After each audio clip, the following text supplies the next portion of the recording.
Ladies and gentlemen, recovering emo kids, welcome to Emo Kids Anonymous. I'm your host, Rob LaFoon. Unfortunately, my co-host Amanda could not be here today, but she's here in spirit. Today I'm joined by one of the most interesting and enigmatic figures in the emo scene. If you use the internet at all, you're familiar with this individual. I'm talking about, Maddie Supreme, Quartz Morrigan, Quincy Motorola, Madison James of Ogbert the Nerd, and many other projects, solo projects, Shutty. There's a lot going on here.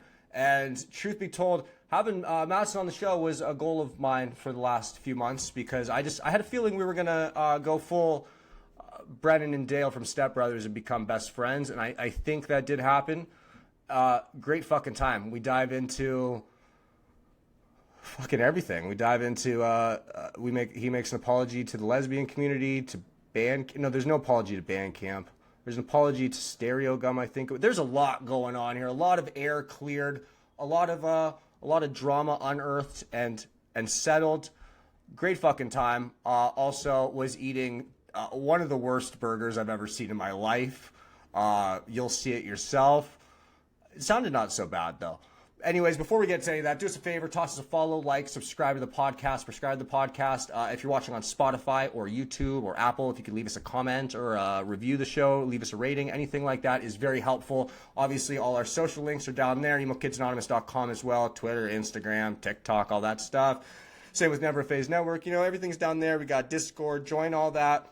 And as always, this show's brought to you by our friends over at Protégé, okay? As you probably aware, Protégé is the all-in-one face serum that will fix your face. It'll take your face from fuck to fresh. And thanks to us and our friends over at Protégé, we are offering you a great deal so you can take your face from fucked to fresh. Now, what you do is you go over to protege.com, you enter Emo Kids at checkout, you get your first bottle for $10. Now, I know what you're thinking. Hey, Rob, I love this stuff. I'm super hooked on it, but now it goes back to full price? It doesn't. But wait, here's more. Shout out Billy Mays. Every time you go back to buy it after that, you enter Rob40 at checkout, 40% off. Basically the same fucking price there. That's right. You can fix your face for $10 rather. You can't get shit for $10, but you can get handsome. Honestly, if you don't take that deal, you're being irresponsible to yourself and your loved ones. So head over to broj.com, grab that. Now, all that being said, here's one of my favorite interviews in a long ass fucking time. Madison motherfucking James.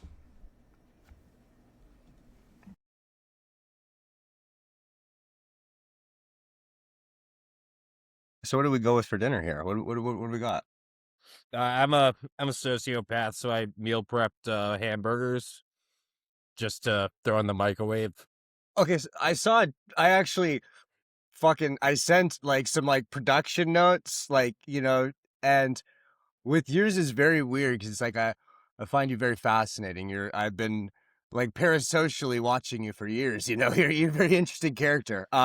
So I normally the notes are oh, this song or this or that, and here it was just a tweet about burgers. I was like, ask about the burgers. So this was a fucking meal prep.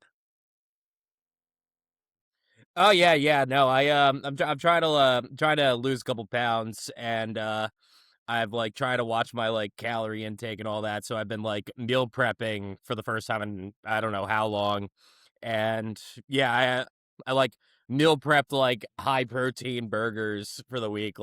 No cheese, nothing very good about it, but it fills the hole. Just like a straight meatwich, this is basically. The next 2 months of me. Sick. There's sauce. I'm a little bit of a fiend for the cane sauce. And I learned how to do that at home, so I just have a bucket of it ready to go at all times. You're doing DIY cane sauce? Oh, it's so easy. It's the most basic shit. You just gotta get the measurements right. It's off the top of my head, it's mayo, Worcestershire sauce, soy sauce, ketchup, mustard, specifically Dijon mustard, garlic powder, onion powder, and a little bit of paprika and a fuckload of pepper. Damn. And you just blend that for 20 seconds, and then it becomes cane sauce. It's so It's so good, but it's like I have this just disgusting tub of orange in the fridge at all times. Yeah, It the loose bucket. Yeah, I mean it's a what conversation starter. my thing is like I can't understand the people that get like the cup of sauce. It's that it's just too much. Like What do I you? have it to last me like 2 weeks, Yeah, but there's people who the like people. Yeah, will the people getting spend the seven little dollars to get pints. it for their Yeah, 3. that's It's somehow so weirder fucking. than the half-gallon bucket that you have just like unmarked in the fridge. It's like I'm like, so, this might be surprising given my history, but like I am like diagnosed with OCD. So like I do like have weird labeling systems for everything, but that's just orange sauce container. Cause like sometimes it's in the soup, sometimes it's in the soup container, sometimes it's like in a cleaned glass jar for where like pickles used to be. It like there's plenty of options. this is fantastic. God, this Yeah. sucks. I feel I'm like glad one we're of my off to a good start here. this I fucking love this here. I feel like I remember a video. I think you guys were on tour. I think in Germany or something like that, and you rocked like a fast food burger there as well, like a gas station one. Yes. Yes, that was so fucking gross. I don't know why they put beans on everything, but they were like kidney beans and like a like it would be good if it was just the beans. But I couldn't tell if it was like a bean curd type of thing or like kidney beans with this like very light like barbecue type of sauce.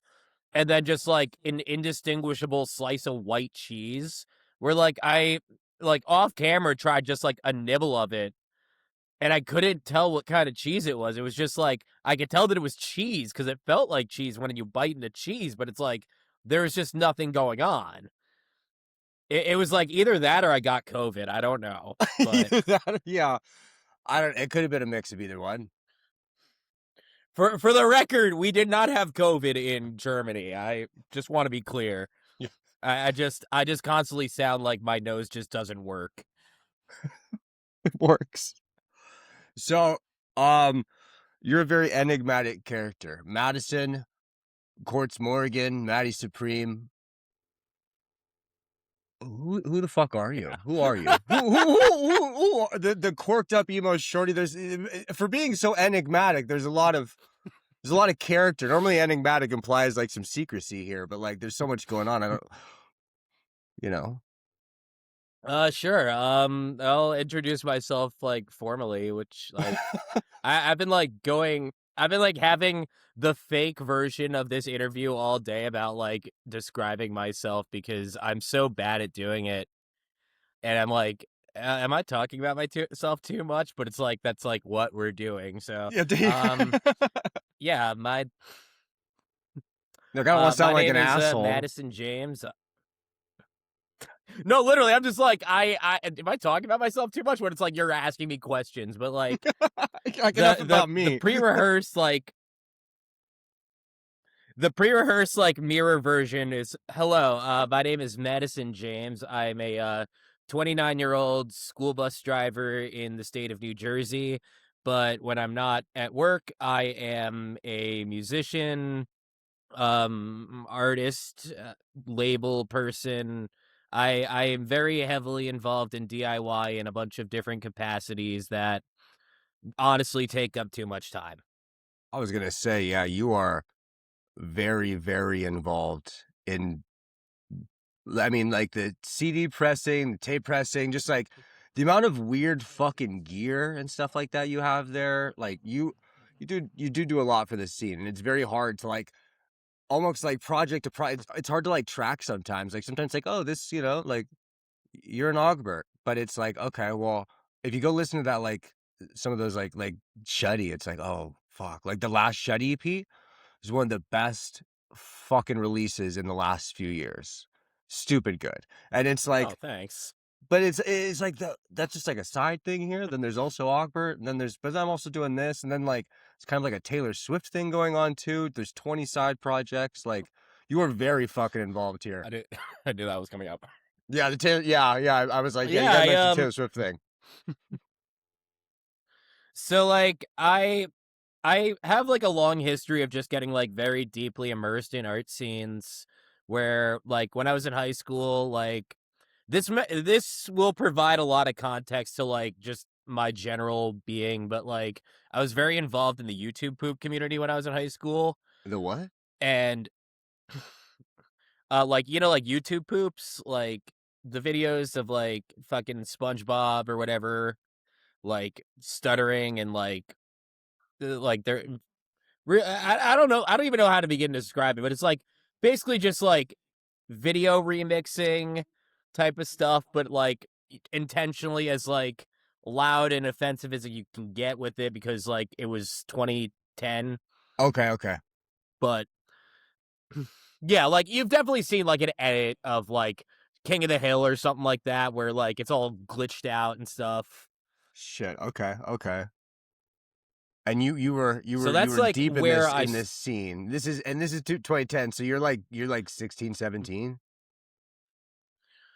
Yeah, I was about 14 when I started my YouTube channel for the first time, and then I maintained that channel until about 16, and I kind of stopped because I, got a job. Give it.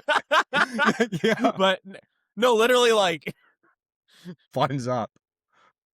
but that was around the time when like I started going to shows in New Brunswick. So I grew up a couple towns outside of New Brunswick, and I would just like there was always something going on. There was like a period like 2013 and 2016 where like it was a matter of like four different shows happening in a night, and for $5 you could just fuck around for an entire night as a 16-year-old, and didn't make the best choices, but like it got me really deeply and heavily involved very off the bat. And I actually like got into the scene because there's this band called Steve. They were on I Surrender Records, Uh-huh. but that was like my coworker when I was in high school. We both worked at the same grocery store, and he had a solo project. This is Kai. Like shout out Kai, love Kai to death.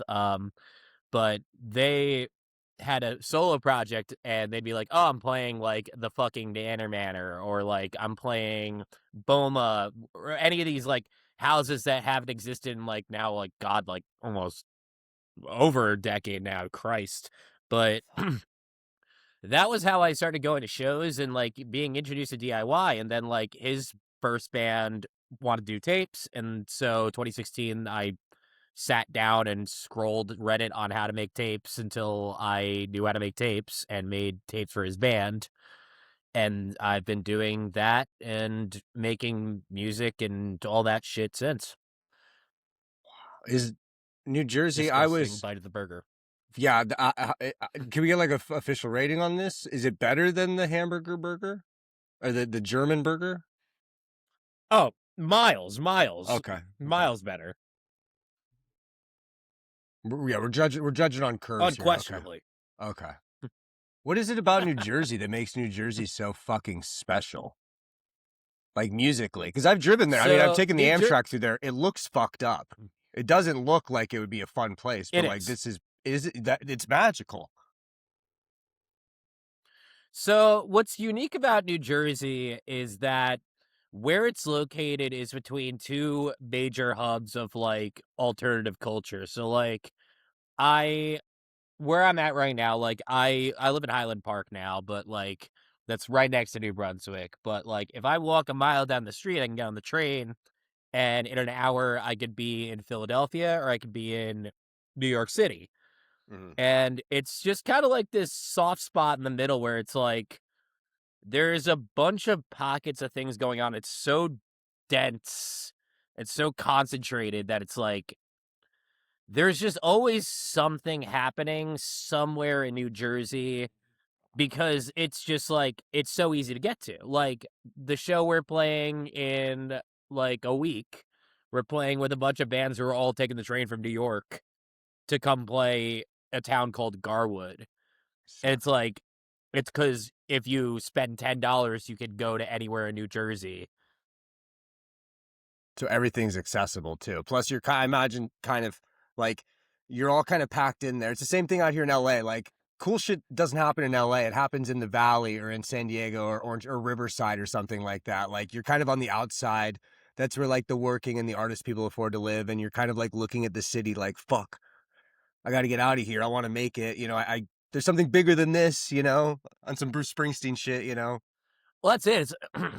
It's like an entire state of that, and like Los Angeles, that area. Like I know y'all got all that screamo shit going on out there. Like fucking shout out to Widow Dusk, they're fucking Yep. great.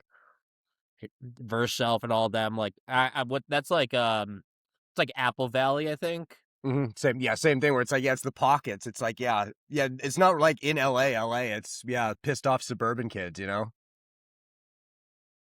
But that's like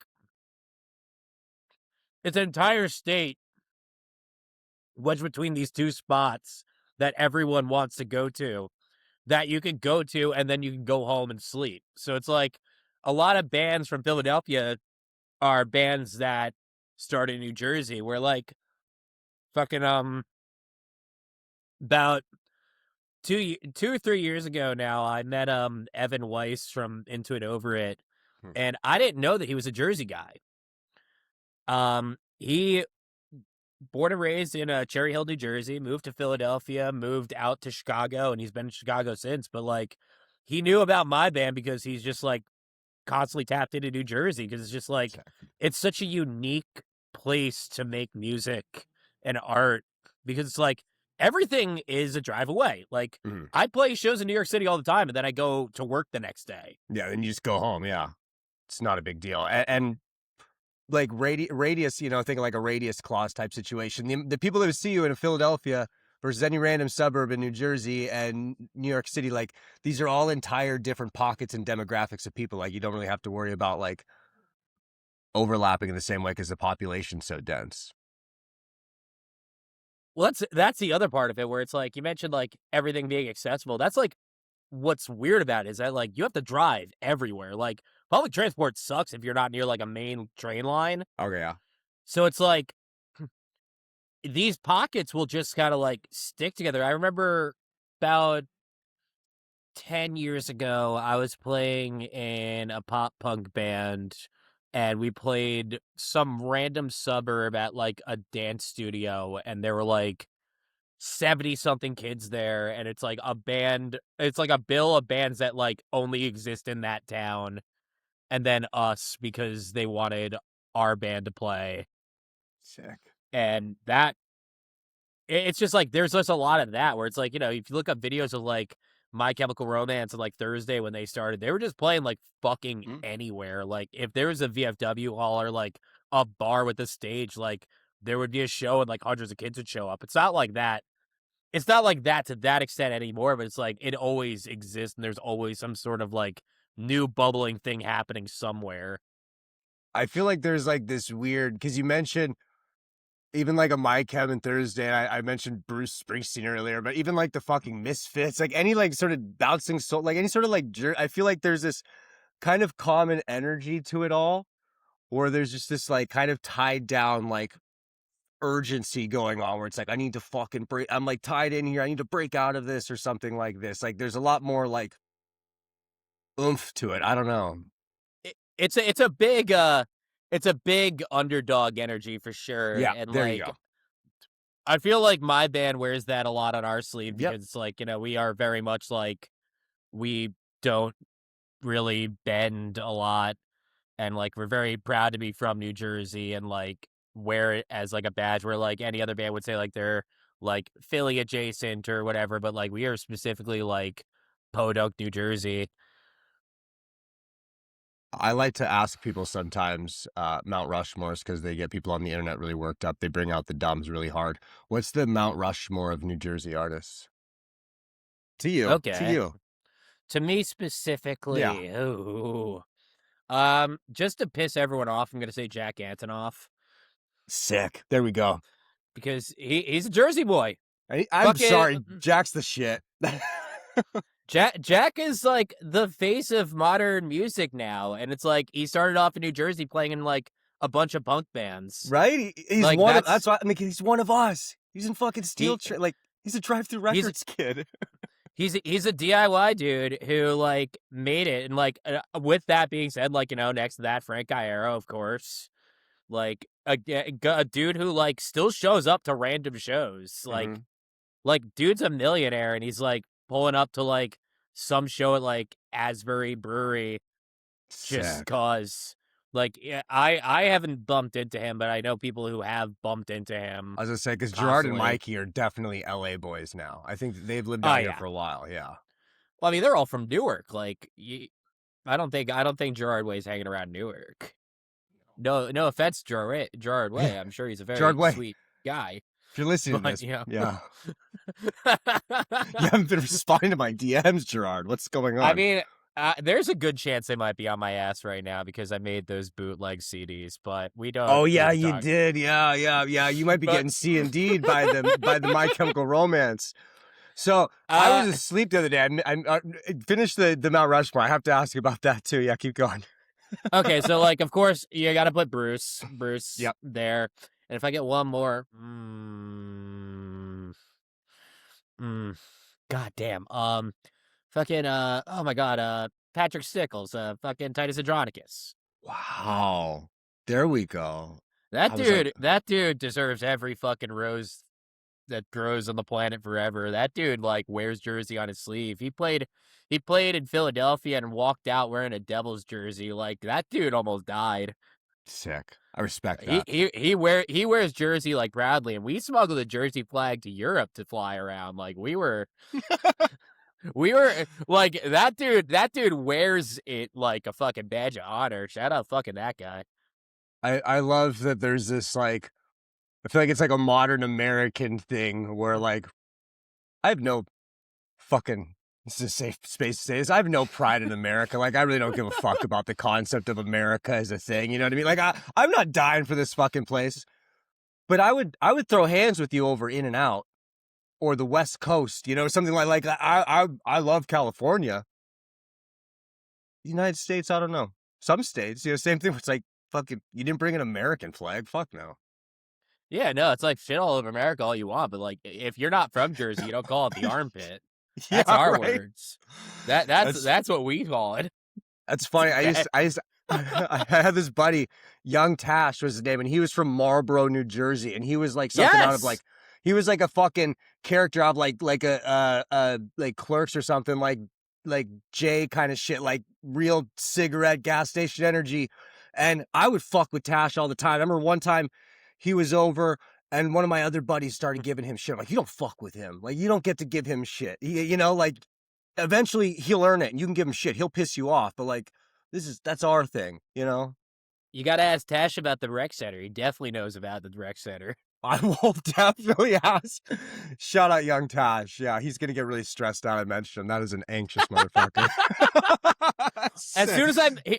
As soon as you say the rec center, it's like peace of mind. Like, that was like the pop punk spot for like God Sick. knows how long. So did you grow up originally? Were you more of a pop punk kid first? And then you made your way into here? No. I accidentally wound up in a pop punk band. How the fuck does that happen? So, that's a long story. You got time. I'll start from the top with my music stuff. So like around like my freshman year was when I started just kind of like rapidly consuming anything I could get my hands on, and I wound up like really into like a bunch of noise rock. Like, I got into like Lightning Bolt, Black Dice, and like all those like Providence noise bands, Arab on Radar, all that. And at the same time, I was like also finding out about like Mountain Goats, Sick.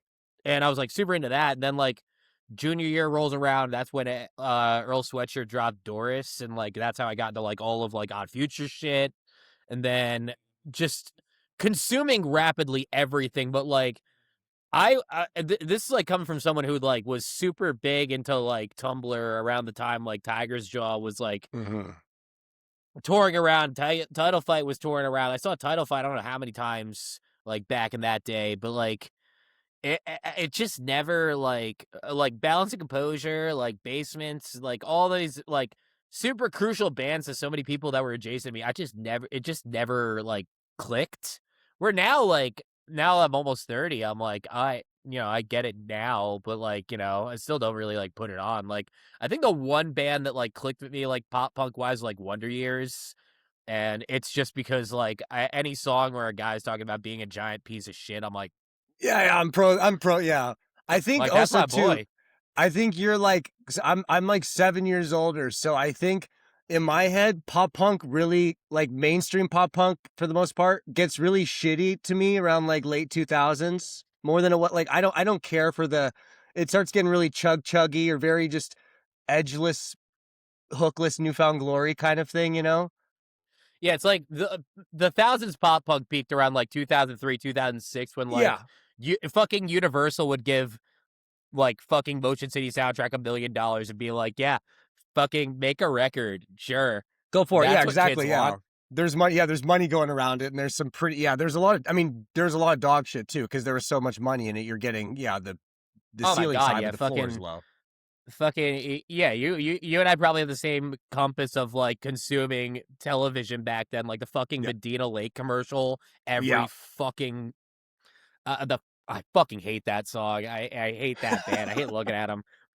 I don't think I've ever listened to a full song about that band. It's like that, like the Blue October fucking. Oh shit! Is that like Crucial Stomping Grounds, or like are you just remembering the same fucking commercial that I remember? I think so. Yeah, because I'm like, oh yeah. It's like, oh, fuck. Shout out to Viva La Bam, baby. Yeah. That shit Bam, ruined my life. Yeah, that shit ruined a lot of people's lives. Well, I was in fucking. I like the people in it. Yeah, specifically the people in it. Not very good for anyone. Like, you're either dead or, like, best case scenario, you're fucking recovering from decades of drug abuse, or you're a fucking fat chomo. Like, there's a lot. There's a lot of fuck. You know, I'm gonna say it. I don't think MTV should have put that show on television. I would go that far. I love Jackass and all that. I love Jackass was great. I don't think I loved Viva La Bam as much. I remember Viva La Bam came out like right as I'm a freshman. I feel like at that time, maybe, I mean, what do I fucking know about teenagers now? I'm not Warped Tour kind of fucking emo. But like we used to be real dicks to each other, and like Viva La Bam, like it just kind of being a fucking asshole to your family.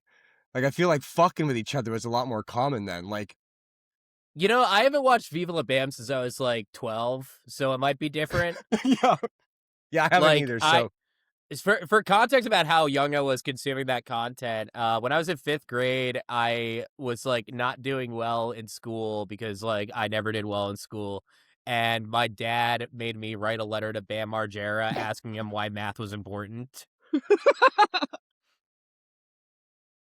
What did you say in your letter to Bam Margera?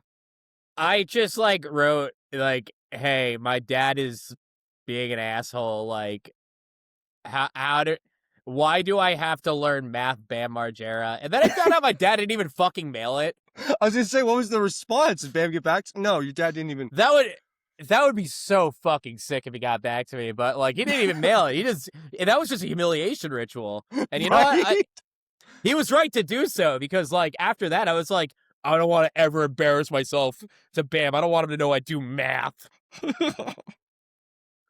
So, yeah, shout out. Shout out Bam Margera. Oh, good Lord. So I am like the like queen of yapping and like going in the wrong direction. It's perfect. It's the perfect. Yeah, you're in the perfect place. We do the same thing. Yeah, I don't. Yeah. So I wound up in a pop punk band in 2016 because there's a band from my town which like y'all probably know Pollyanna. They're like bigger now. Shit. Yeah. Yeah, so I was friendly with them for a very long time. They went to the same high school I did. I booked one of their first shows like 2015-ish almost. Oh my god. And they needed like a bassist for like 4 shows because like half their band quit, and I was like, "Oh, I know how to play guitar. That's basically bass." Yeah. So I started playing bass for them, and we did some touring, not a lot. They were still like younger. They're like 3 or 4 years younger than me, so it was like I was like in college. They were still in high school. Like I was just like the old sack of shit that was playing bass whenever they needed. And I stopped doing that around like 2018 just because I was like, I can't afford to take off of work. You're like, I'm an adult. You guys are just fucking, It's like, and like, it seems to work out. It seems to have worked out very well for them. They seem to be like touring like non-fucking stop now. Yeah, they're And doing it's good. like, shout out to them. But like, I just not my type of thing. Like, I don't really do tour life like that anymore. It was always kind of like draining to me. Do the physical thing kind of, or like more of a mental thing? It's like a mix of both. It's like like before I played in that band, I was playing in another band. Like, again, you probably know them, like Teenage Halloween. Like they were touring around like for a while. I played guitar in that band for a little bit, 2015 to 2016, and that was like the first touring band that I was in. And again, they were just like going, and like at that point, I had just started college. I wasn't doing very well, and I dropped out of college. No, And you should have written a letter to Bam Margera. Should have, but yeah, I was like, it was like senior year, and my parents were like, yeah, well, you didn't really show any incentive in doing well in education, so if you want to go to college, like figure it out. They were right, because I did one semester, and I was like, this is gay. I'm not This is gonna do this dumb. anymore. So. I mean, it was a lot more depressing than that, but like, I, so I joined the band and did some touring for a little bit, and it just wasn't my speed. And then like, I started home recording, and I was like, oh, I could do this and just like not leave my house, and then just like play sometimes whenever I feel like it. Okay, yeah, that's more my speed, and like, that was also around the time when I made those tapes for Kai's band, and like I just kind of wound up doing that for a while, whereas like I like started learning how to record at home, and I still don't really know how to do it, but like I know enough where it's like I could put things out, and that's like more my speed, where it's like I could constantly work on things while also like maintaining a job, and like a just having an anchor to support my interests, as opposed to like going full headfirst into my interests, because it's like it doesn't make much money. There's really, the ceiling on this is only, ceiling's only so high. I am very, very, very, very, very, very, very cynical about the whole thing. And like, I don't want to shit on anyone's dreams, but it's like, I truly do believe there's like a glass ceiling you reach where it's like, you are this big. Congrats. And like, this week, like Turnstile won a fucking Grammy. So like, shit all over my theory. But, that's also a band that just did not fucking stop for like, God, like 12, 13 years. Yeah, I was gonna say, Turnstile, they were an overnight success like 9 years into their career too, At that point, everyone else would have quit. Like they continued working to be as big as Title Fight became after they broke up. Like they they are truly a unique case. And like, another one is like Hot Mulligan, where like Hot Mulligan, I played their first East Coast tour like 10 years ago, and we played a nobody, and now they're like the biggest fucking band in the world. Yeah. And shout out to Tades. Tades remembered me, and I thought that was really cool. Really sweet dude. They seem to be sweethearts. Yeah, we haven't had them on, but like the amount for how big they are, and same thing where it's like levels of bigness in our world, like it's all so fucking like it's all so small compared to the regular world. But yeah, like Hot Mulligan's huge, but they do so much across the board. So I mean, even like Chris, like we've had multiple like bands on where Chris produced their record when they were like in high school, kind of thing. Like, oh, we just emailed him, and it's like, you didn't need to do that. Yeah, that's like a big thing with like DIY people, specifically like in this internet age, where it's like there's this air of like unapproachability, where it's like we're all like fucked in the head. Like most of us name search because we're like so self-conscious. I fucking name search. I don't like what I see a lot of the time, but like, you gotta like have that like stony aura of like, yeah, like I don't care, I'm punk. It's Like, funny. There people, like it all feels, because the internet, things feel bigger than they are, kind of thing. Like Exactly.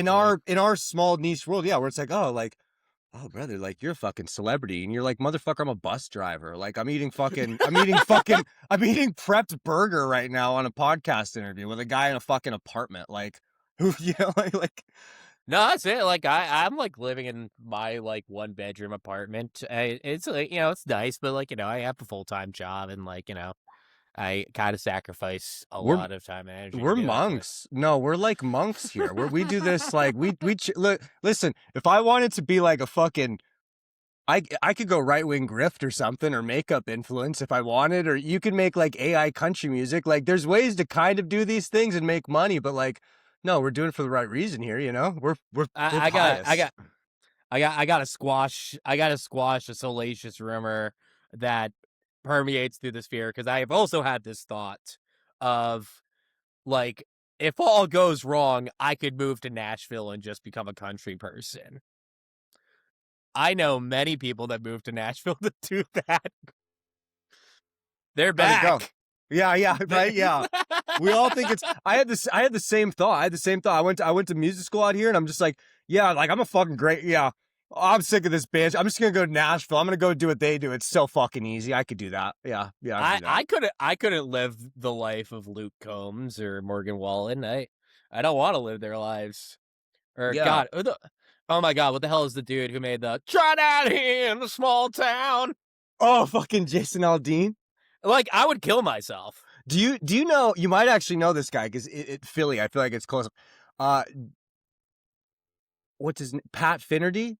Oh yeah, What fucking makes of course. this song fucking stink? Yeah. Yeah, fucking hell The yeah. Best fucking GOAT. yeah. The go. Do you know the Tisburys by chance? They're from Philly, I think. Yeah.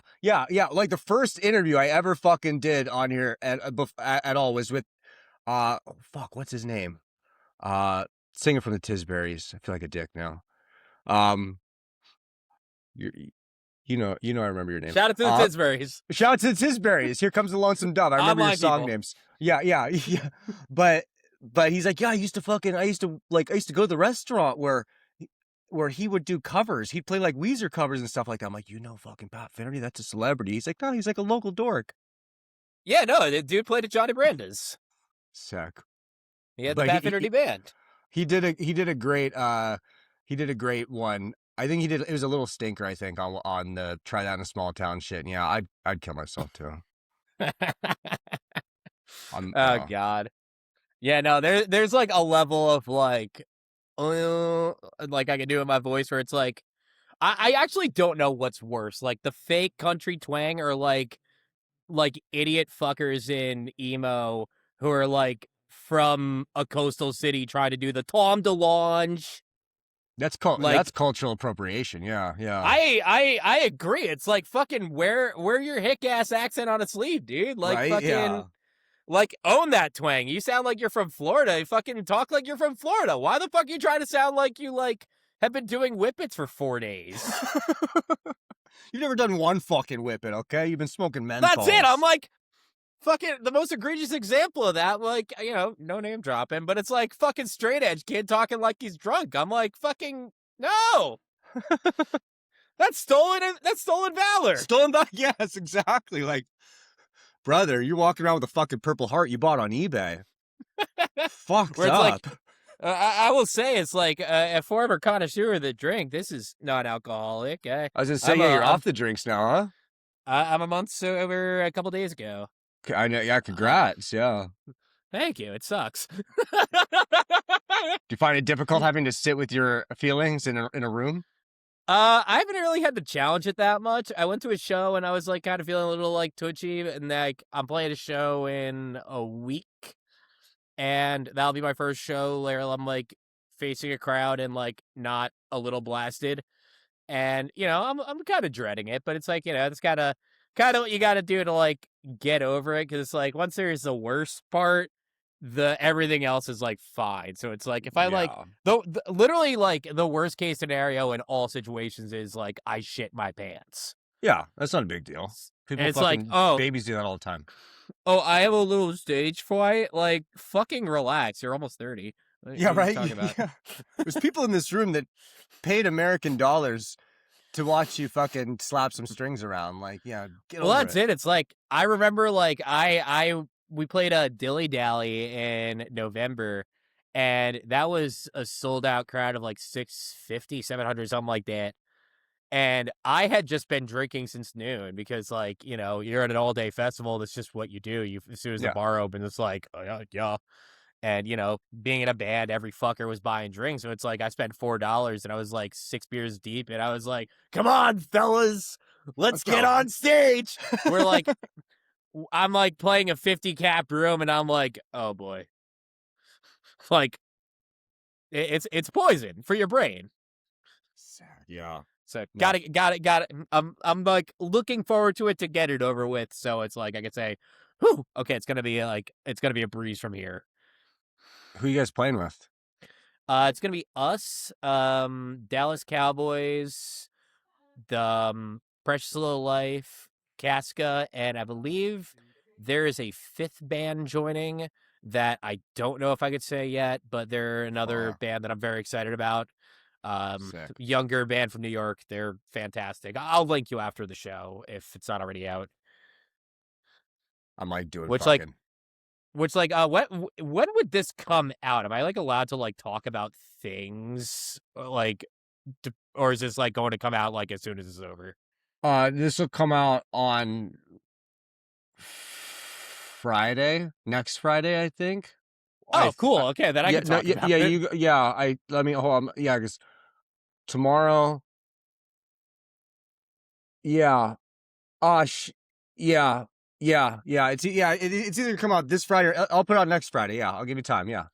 Okay, I just want to make sure before I like started. Like, You're good. things that I get an angry phone call. Spoil away. Yeah. We had a girl the other day who's like, I'm not playing Warped Tour. When's this come out? I'm like, it comes out Friday. She's like, I'm not. I'm like, okay, it comes out Monday. She's like, okay, I am playing Warped Tour. I'm like, all right, there you go. Sorry. Like, I don't want to ruin your shit.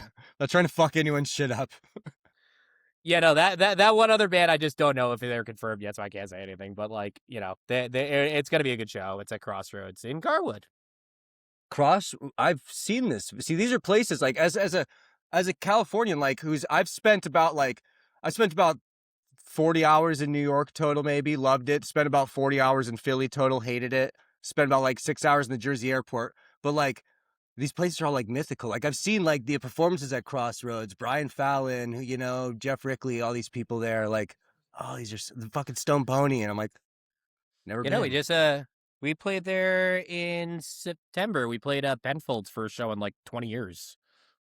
That was unreal. You say Ben Folds? Penfold. Oh my god, they said Ben Folds. I was like, what the fuck? Oh no, I fucking wish. No. It's like, damn, got that amphitheater money. Penfold is great, but if it was Ben Folds, like I would just ball out immediately. I was gonna say, yeah. Yeah, right. Yeah, I would be switching up on my day ones. Yeah, the money would change me quick. You know, I honestly don't know how much that's true because, like, you know, I'm thinking like, I don't know what do you think opener for Ben Folds is getting these days? But is like it's not as good as you think. Like what are they getting? $3,500, $55. Like we're not talking direct support, right? You're talking like there's 3 acts on the show. The guy playing 7:30 to 8:15. I'll call it like a seated theater performance, two acts. Okay. How much you think? I'm gonna go. All right, so like I live near the State Theater, and Ben Folds like has played the State Theater. I know how big that room is, so I'm gonna go on a whim and say like probably like $3,000. I think that's fair. And I'm like try to remember like I've like been poor my entire life. So it's like my idea of money is always in the like concept of buying a stupid thing that I want. So same. I'm going to look up the thing that I want and see if I can afford it by playing my theatrical show with Ben Folds. There we go. What's the thing you want? What is this? Yeah, what's on this Santa list right here? Nike Decades. Sick. I feel like I saw you fucking tweet about that in the last couple of days, too. This has been hyperfixation. Unfortunately, it's like a thing that is dated back like many years at this point where it's like it's like that and like my fake crush on Judge Judy. Like, Damn, we got Judge Judy fan here. Yeah, our producer is a diehard. Wow. sorry, ACAB includes Judge Judy. Like, jail. And fucking but yeah, I wanted a pair of Nike Decades for I don't know how long, and it's exclusively because they're the same shoes that the Heaven's Gate cult was wearing when they all went to Sick. that. They stopped making the shoe because they all killed themselves wearing the Nike Decades, and I remember thinking like, how funny would it be if I pulled up to a photo shoot wearing these, and I look at them and I look at them and it's like the pair of Nikes that I got from like Payless. They're like Payless, Ross. fucking, They're Ross Nikes. Yeah. it's just like they look like I'd go out to scoop dog shit in them. They are not that like interesting of a shoe. They're just black and white shoes, but it's just like I would know what it is. So it's like that's what's funny to me. It's like the same deal with like this fucking thing I got off Facebook Marketplace. It's like there's like maybe 5 people who know what that is. What is that? It's the clip from fucking WCW where they're threatening to kill Hulk Hogan. Is that Mean Gene Okerlund? What the fuck are you? What the fuck? Wait, the Booker? That's Booker T and Stevie Ray. We coming for you one? This is a handmade rug that I found on Facebook Marketplace, and I was like, well, yeah, I need that. Holy shit! You're the weirdest motherfucker I've ever met in my life. I love it. We should every like month I interview someone on here and I'm like, we were supposed to be best friends. Fucking oh my god. Oh my god. I'm like, oh, that's from The Godfather, maybe. Yeah, that's no, that's Mean Gene Okerlund. Scary, yeah. Sherry Martel and Harlem Heat. Okay. Yeah. Wow. Were you a wrestling kid? I became a wrestling fan in my like late 20s. I just started going down the trove of free clips on YouTube and watching matches, and I'm like, this is beautiful. You start realizing this has a lot more similarities to our world than anything. The thing is just like my parents didn't let me watch wrestling as a kid. It was like I couldn't watch like Ren and Stimpy, Angry Beavers, or WWE. That's honestly safe bets. Those probably would have been bad. Yeah, I watched a lot of wrestling as a kid, and yeah, that it didn't work out for me. Yeah, no, I like think back to like the kids doing the suck it in class. Yeah. And I was like, damn, they're so cool. Right? You're like, that's fucking sick. They got doing middle fingers, telling each other to suck on each other's penises. Like, fucking sick. I mean, joke's on them because we're both driving buses now. So, like, you know, it's just now I'm like indulging all the interests that like a 7-year-old would have, but like as an adult. As an adult, and you can do them cool and shit like that. And it's like, it could be worse. I could be a Disney adult. There's so many worse things you could be. Yeah, you took the right turn here. We're like, shout out Disney adults. Like, yeah, shout out keeping that money train going. So like I tweeted about this because like I tweet a lot of just like stream of conscious, like all day. I just have like little dumb thoughts to myself, and it's like every time I see someone complain about a concert being like too expensive, like going to see like fucking like Sabrina Carpenter, or like I don't know what I haven't gone to a stadium show. I haven't gone to a stadium show in about 2 5 in my life, years. maybe. Yeah. And the one I went to was the MyChem reunion, and I have not gone to one before that.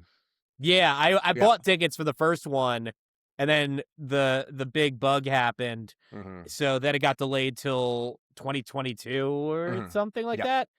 And I saw them, and I was like, wow, this sucks. There's so many people here, and it smells terrible. And I was like, well, not doing that again.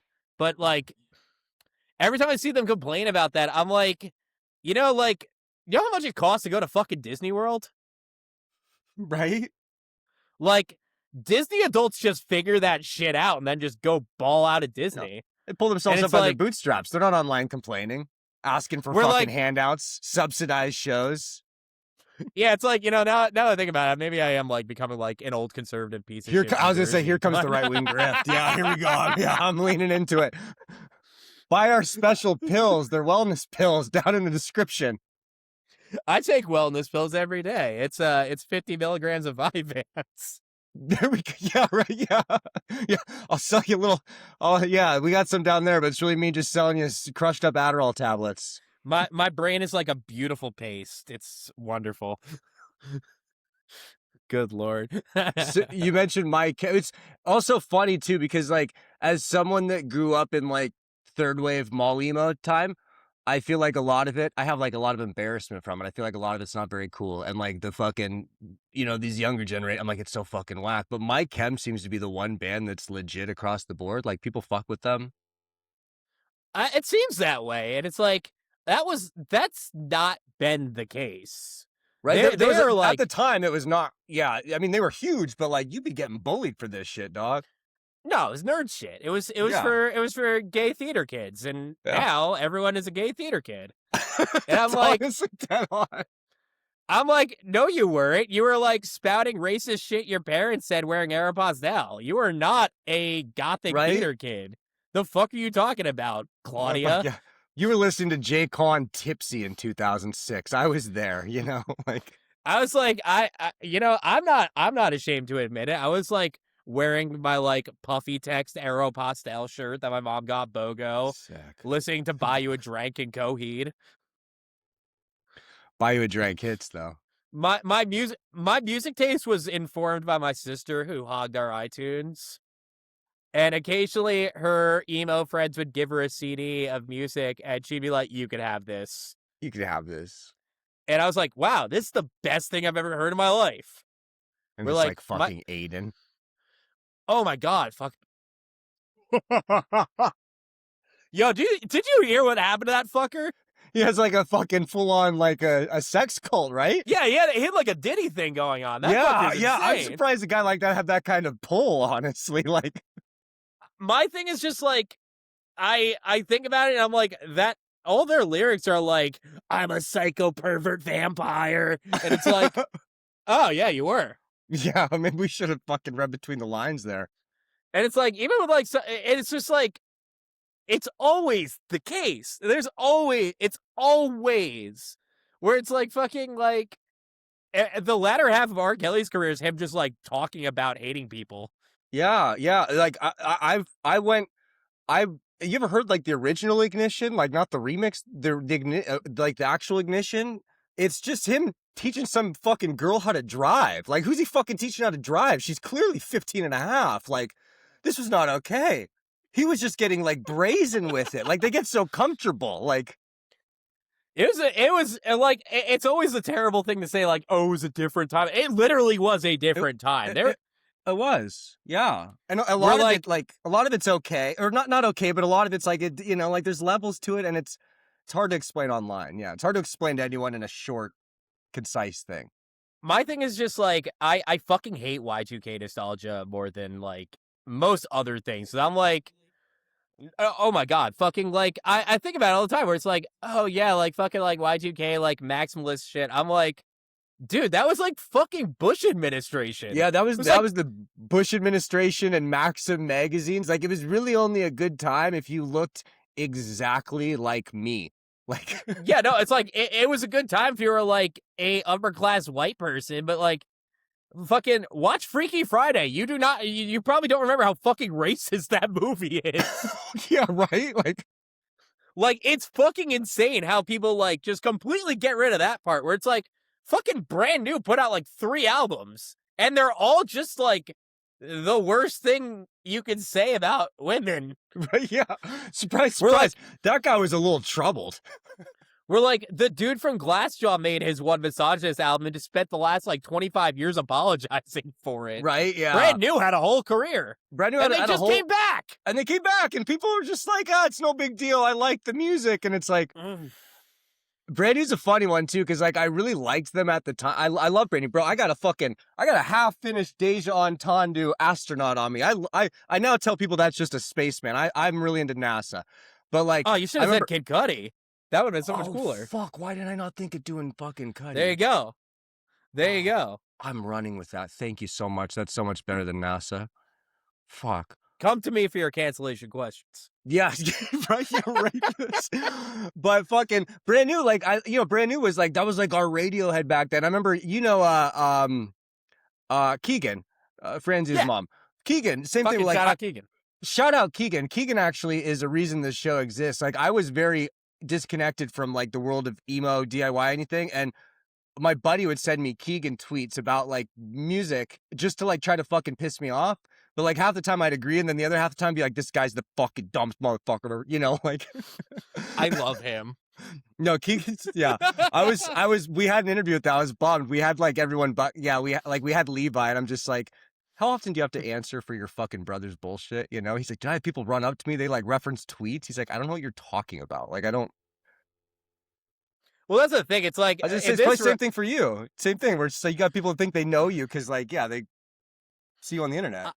I heard the word oomph for the first time spoken in real life last year at a show, and I was so taken back by it that I like almost yelled at this person. They came. If you're watching this, because they follow me now, we follow each other. I apologize. This is I want to be clear. This is like not your fault. Person The water's under the I'm fridge. talking about.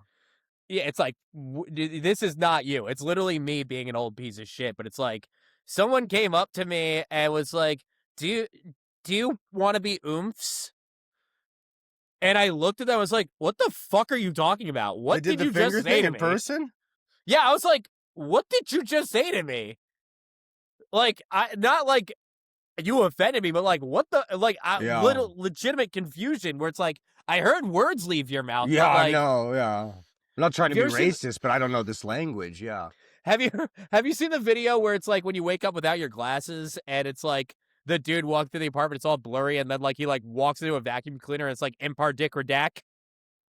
No. My entire like cultural vernacular is like random video clips that I just assume everyone has seen. yeah. I get it. I'm the same way. It's like, but that one's so good. It's just like Rabbit Scabbard Kashmirga. It's like, what? But yeah, it was like in real life, like I am very fortunate where it's like I feel like I carry myself on the internet in a way that like people like are terrified of me because they don't know like what I'm like in real life. Sick. I gotta do that better. So it's like I don't get a lot of punishers as much, and when I do, it's like people where it's like I have to like get into like brain chess because it's like you broke through a lot of levels to just be able to just walk up to me and just like talk, and it's like it's not intentional. It's just like I operate on the internet like a sociopath. I love being insane online. It's like one of the only things you can do for free anymore. So it's like, yeah, why it's not? Fun. It's fun. Having fun online is fun. I like fun, but like, and you could be a terrorist, but you also like if you're doing any sort of menace behavior, I think it's still rooted in positivity and good, like a good ethical place. Like, oh yeah, no, there's so much worse online. I try not to push too many buttons. I recently got in like a little kerfuffle online, and I was like, I wasn't really trying to push that many buttons, but they got so offended by it they blocked me, and I was like, oh. It was like I was pointing out that like someone was hosting an event hosted by a foundation that is funded by Howard Schultz, and I was like, I don't know about that one, and I didn't say that explicitly. I just was like, I'm an Israeli event promoter. This is my show. And the person was like, how dare you accuse me of that? What the fuck is your problem? And I'm like, what are you gonna do? But I'm like getting canceled by lesbians right now, so it's fine. What'd you do? Oh, just that. Just that? Okay, yeah. Yeah. Because I like offended someone by saying by lambasting their event. And like, this is my formal apology. I'm sorry. Beautiful. That's it. Yeah. Madison James apologizes to the lesbian community. That's the first time I've ever apologized online. Let that be clear. And it's probably the only time. This I'm one's happy- for you. Yeah, I'm happy we got to. Speaking of apologies, someone who you might need to legally apologize to soon, depending on how fucking intense the way families lawyers are. The MyChem. So I like slept through this. The unfinished album, is this the one they were working on when they come back? It leaks. So yeah, this is the album that they were gonna do after Danger Days, and it's like it got through demo phases and just kind of like, hit a dead end and just stopped when the band broke up. And like when they talked about it in the years after, they're like, yeah, it's not our best work. Like, it just kind of wasn't going anywhere. It was just kind of like none of us really psyched about the direction. It leaked some point a couple years ago. It was like sold to some private collector, like the demos. And somehow on Sunday, it was leaked online. Yeah. And this is where I entered this story. I want to be 100% clear that I have only done one thing, and it's download that because I wanted to listen to it and I wanted to preserve it.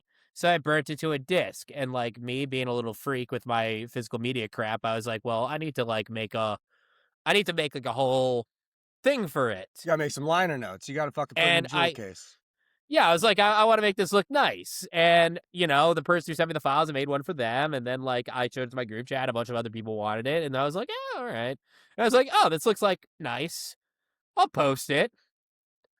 And, it hasn't really gone anywhere since. Like, I don't think I have anything to worry about because it's literally just me making CDs for my friends. Yeah. I'm not, There's no money being made.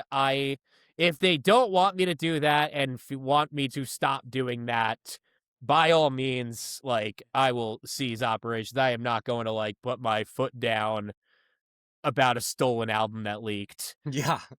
Because that sucks. I feel like they have bigger fish to fry with it too. Like this, you're not the one at fault here in anything. Like if they want to get mad at someone or go after someone, it's anyone else. I'm more concerned, like, if I feel like this is just it's just a goose egg. It's like, I'll be fine. Like, who cares? Yeah. It's my chem. It's like they're already booted out the fucking wazoo. I have a bootleg shirt of theirs somewhere in my collection that I bought very recently. Bandcamp will take me down one of these days. Bandcamp, yeah, you have some issues with Bandcamp. What's the Taylor Swift story here? She's trying to. You're getting suppressed. You're getting muzzled by Taylor Allison Swift. No, Taylor has Universal? nothing to do with this. No. Okay. No. Okay. Taylor has nothing to do with this. As far as I'm concerned. So good for you to clear her name because I know she's been getting dragged through the mud over this shit. No, me and Taylor are good. We're tight. We talk online. Good. She's big Neutral Milk Hotel guy. So I had this joke for years where I realized you could just make your Bandcamp URL fucking anything. So I was dumping all of my demos on mychemicalromance.bandcamp.com. Logical, yeah. I had that one, and then I made a mix a beat tape mixtape thing, and I put that on daftpunk.bandcamp.com, and I just started squatting a bunch of URLs with the same email because I was like, this is funny. If I'm ever bored one day, I could check to see if a URL is taken. And literally just a random day in April of 2024, I was like, no, maybe at 7 a.m. at work, and it wasn't taken. I was like, oh shit. So the part that nobody really knows about this is two of the songs that I posted are actually 8 years old. Mm-hmm. I had a joke screamo project that I would post in Scram Cave to piss people off in 2017 called Necromanson, and I would just post it and be real screamo and then get banned and then repeat. And so I just posted, I was like, I need to keep this before this gets out. So I put it up, and around that time, my one project, No Good With Secrets, was picking up a little steam. So if I was doing anything remotely online, Stereogum was going to write an article about it. and somebody wrote about the Taylor Swift Bandcamp, and I was like, uh-oh. And it was, luckily no one reads anything, so it's like, it was just like a funny link to share around. Yeah. Consequence of Sound wrote that I like hijacked her Bandcamp, and That's I sick. got into like kerfuffle with them because I was just like, why don't make this sound worse than it already is? Like, Don't do this to me, Consequence of Sound. Come on. I will say their CEO personally messaged me and apologized for it, so we're good. Okay, that's sweet. Which is so fucked up to say. It's like, how much of an asshole do you have to be online to have the CEO have to like do it? And here's what happened. I posted about it, and I was like, I'm like made it because like the media's lying about me, and then I tagged Consequence of Sound and the author of the article, and got suspended off of Twitter for a week by saying how my dick tastes. And so that was supposed to be the end. And then Anthony Fantana made the video about it, and then it like got way too out of hand. Yeah. And like I went to practice with Ogbert, and Ross was like, I never want to see your name or Taylor Swift ever again. I can't use my phone. This is so annoying. And I was like, yeah, you're right. This like got old really quickly. Because it's just like, it's so overwhelming when it's like, I have an actual project I'm trying to promote. And like at that time, Ogbert was about to start rolling out our second album. And it's like, all people are talking about these songs I made 8 years ago. Mm-hmm. So it's like, all right, I'm going to drop it. And then as soon as I said, all right, I'm done with this bit, Bandcamp usurped the URL and privately held it. Logical. Like, we're squatting on the URL because, like, I'm guessing they got a letter or something. I got no word about it. Whoever runs the label, they're very on. Is that Universal? I think Universal, yeah. Yeah, they're very on top of things. That team. And it's like, I never heard anything from anyone.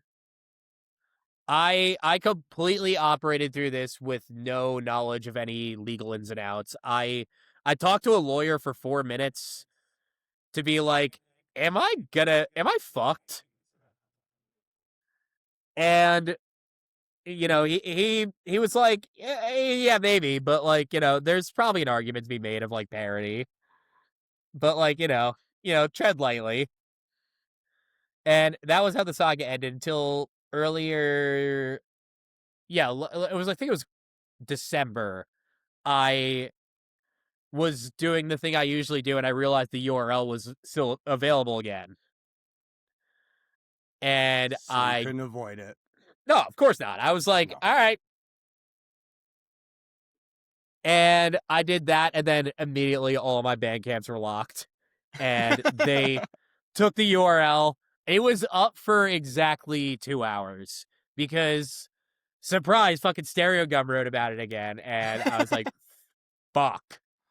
So now it's gone now. And I was able to communicate enough with Bandcamp to get the URL back, but call it something else. So now it's up. As far as I'm concerned, it is still up. I'm going to check to make sure it is still up. It should be taylorswiftband.bandcamp.com. There we go. Yes. Okay. It is still up. But they got rid of the artwork, got rid of every identifying factor that it was like that thing. And I can't be that mad about it because it's like, I could have just been IP banned. Yeah. And, I have like 100-something Bandcamp, so it's like,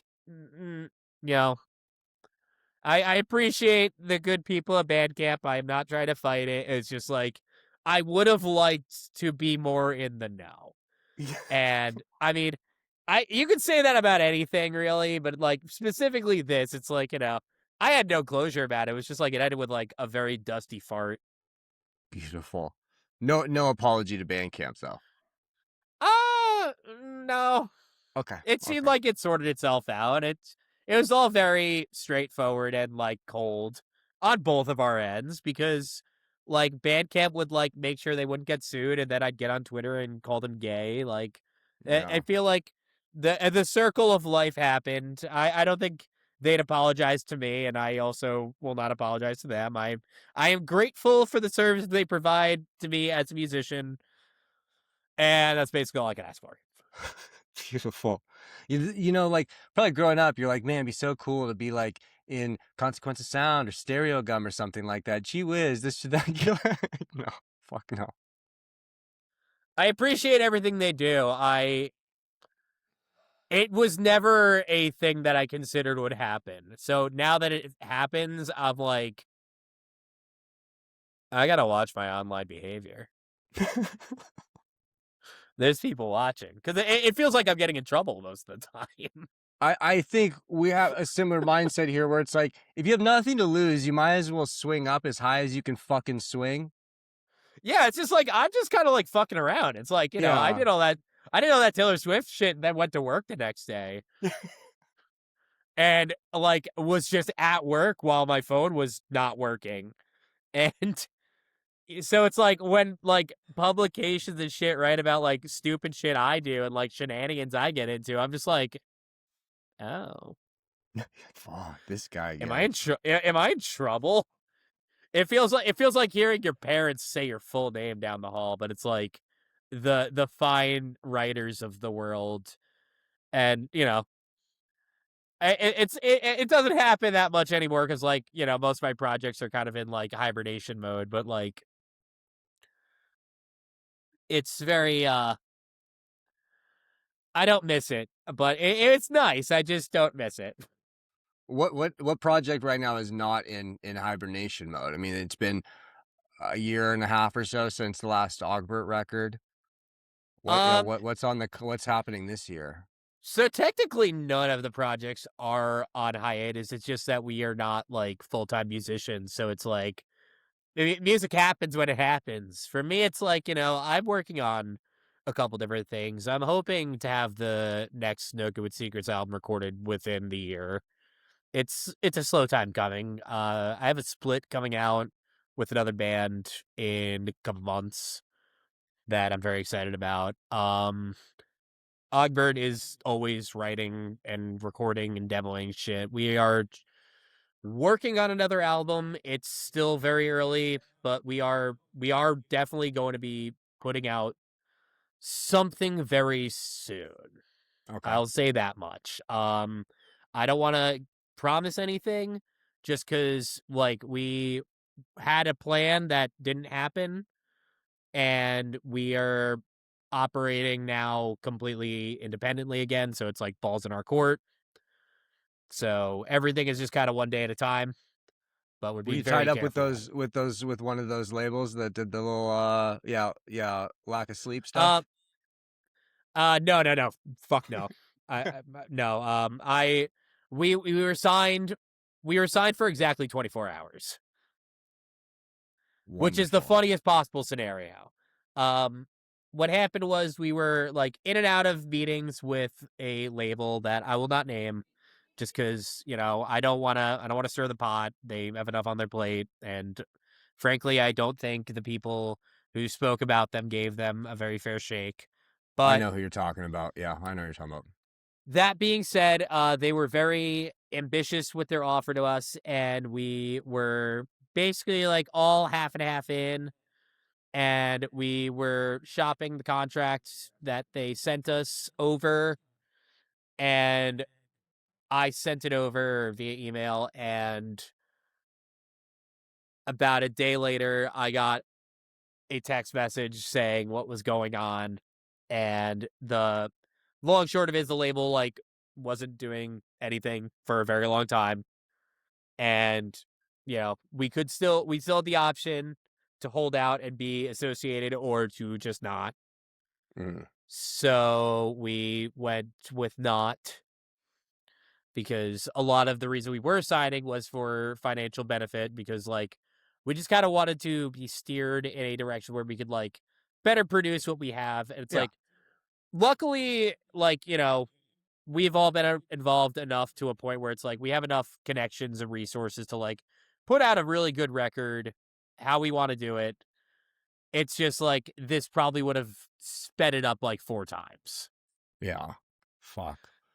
And Yeah. you know, it That it was- happens. Yeah, it happens a lot in our world, but that was that one kind of sucked. I felt bad. I got the text while I was at work, and I sat in my bus and cried for about an hour Yeah, fuck. because I was like, the dream is over. It's so over. And then I was like, yeah, you know, we've been independent for 11 years. We'll be fine. And I think also there was like a couple. I think after that all happened, they announced one more band too. Like there's like it's interesting. In their defense, they said that they would fulfill all obligations that Yeah. they already made. Yeah, basically that's what it was. Yeah. My only further comments about it is just I wish them nothing but the best. Yeah. You know, everyone who was affected, you know, I also wish them the best. I just it's a very upsetting thing when things don't work.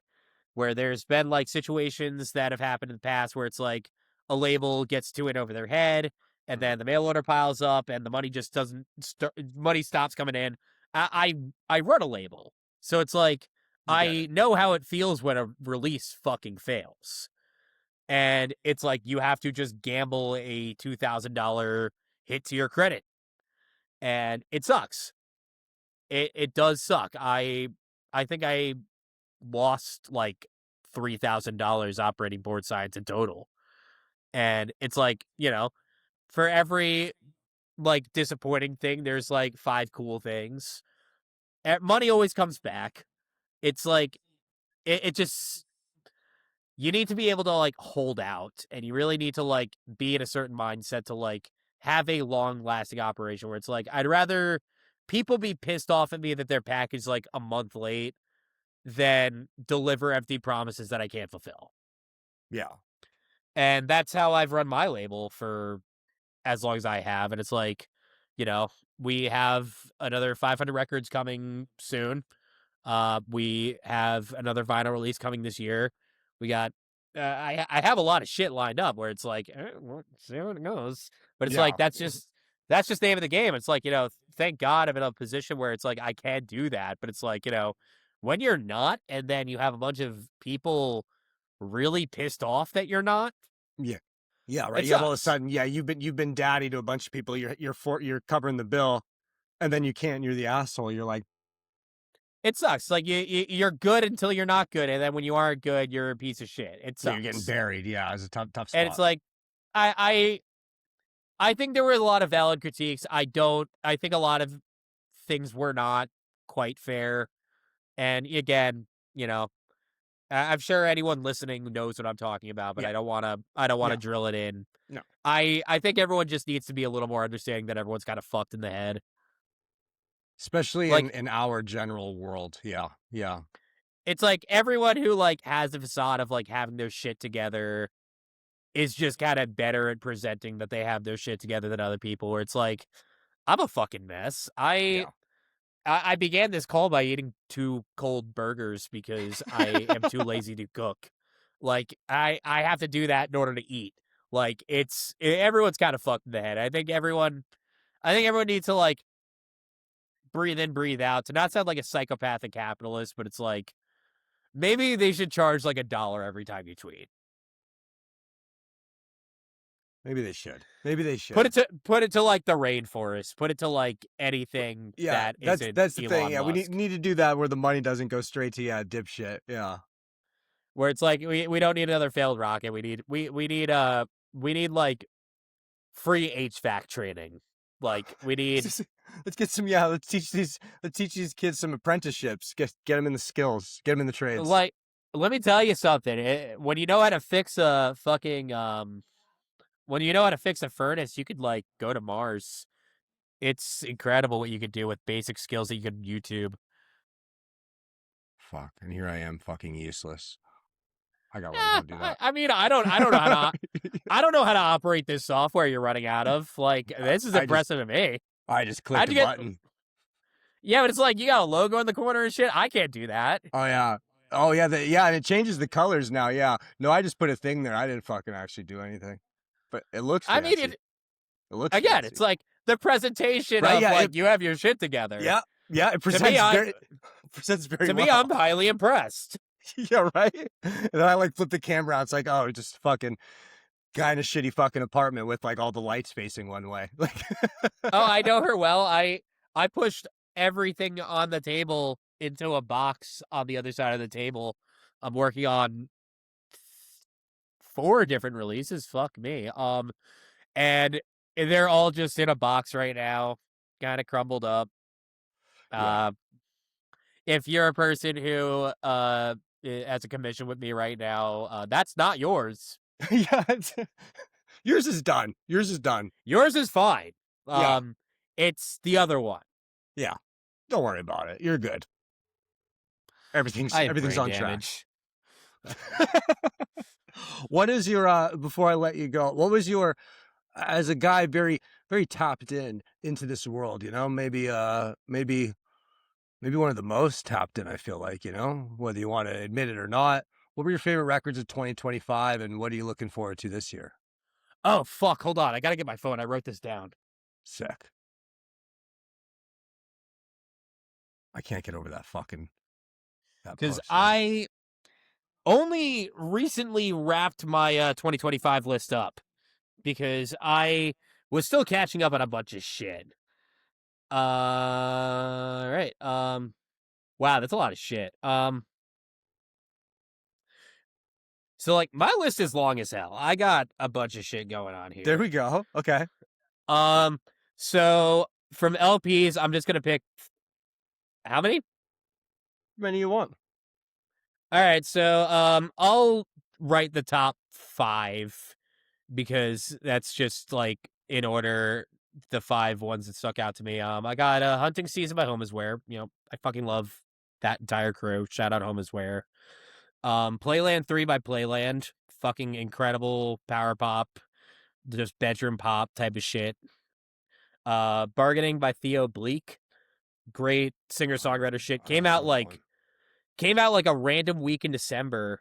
Like as lists were coming out, this person just dropped this record of like just the saddest sounding like acoustic shit I've ever heard. Yeah, 14 tracks released December 18th. What a fucking dead time to release an album. Impressive. But I fuck with that so heavily. Yeah, that's cool.